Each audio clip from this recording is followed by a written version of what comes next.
have a fire ant problem in the garden. In the southern United States, the war on fire ants was lost long ago. I'm mad. You want to know why I'm mad? Because I got bit about 10 times by a bunch of fire ants. Burn, you little suckers. Let's just blow them to kingdom come. Not that people are going down without a fight.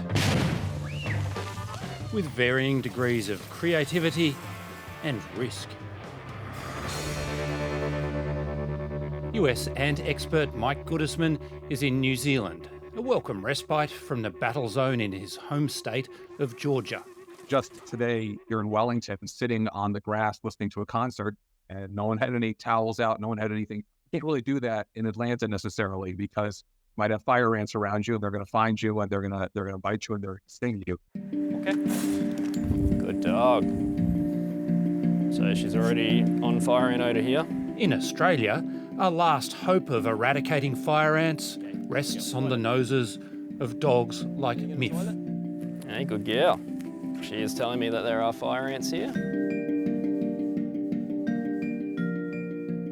An outbreak of these South American pests that began in the port of Brisbane 23 years ago has spread throughout the city and beyond. They are foraging and they do pop up out of areas. Sit, good girl. Wait.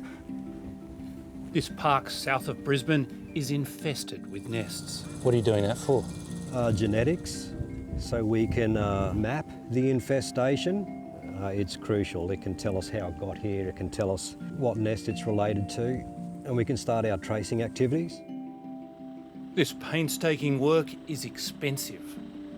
The federal government says it has already committed more than $640 million trying to stop the Brisbane outbreak.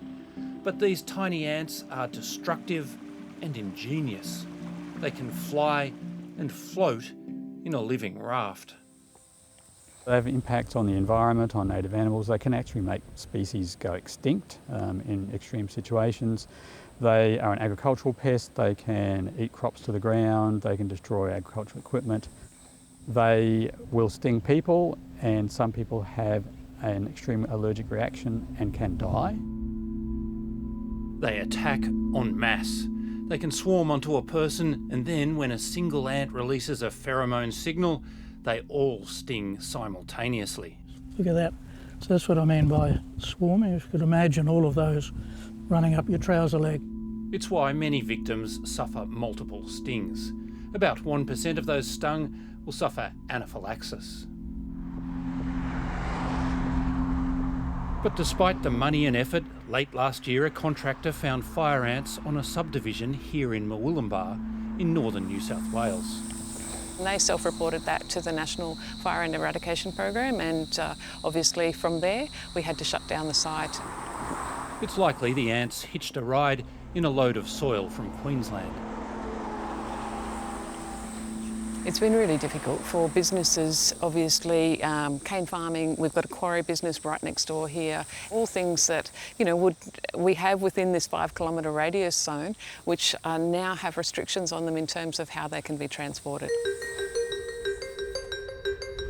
Every inch of the 5 kilometre zone is now being repeatedly baited in a 2-year program. What happens is the workers will take the bait into the nest, feed it to the queen, she'll become infertile, and the nest will essentially die out of old age. Ants aren't so much on the move as they are being moved. Warning signs haven't been enough.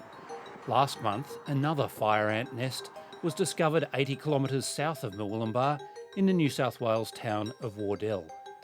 Authorities have begun checking trucks to ensure they're not bringing in soil and mulch from infested areas. This more stringent regime is about 2 decades too late, says Pam Swepson, a former employee of the Fire Ant Eradication Program. Because we've done no movement controls, no containment issues, the ants have just got away from us. She says the ants have been aided by the building boom in southeast Queensland. The major cause of spread has been no control on the movement of fire ant material into development areas. This is why the Gold Coast, Logan and Ipswich have got major infestations. Ashley Bacon runs the National Fire Ant Eradication Program, which has just been promised another $500 million in state and federal money. Yes, they continue to move about approximately 4 kilometres per year. But when we look to the United States, where it's moving 48 kilometres per year, and China at 80 kilometres per year, and costing in the billions of dollars annually, and we've been able to contain to the southeast corner, it is a highly successful program. A map of fire ant infestations reported over the past 12 months shows they are entrenched in Brisbane and have spread to the Gold Coast, where the local council is particularly worried. It warns that ants in high density in the tourist mecca could potentially sting 3 million people a year. It is a complex process to eradicate fire ants, but we know from the studies have shown us that without the eradication program, they'd be as far north as Bowen, to the west out past Longreach and south as Canberra, without the intervention of the eradication program. Hey, good girl. I know, they're everywhere. Back in Logan, south of Brisbane, the nests discovered by MIF are destroyed. The latest goal, aided by the extra funding, is to reverse the relentless march of the ants and eradicate them all by 2032, in time for the Brisbane Olympics. Well, I wouldn't say I'm that optimistic. Yeah, I think once they're in there, it's really hard to get rid of them.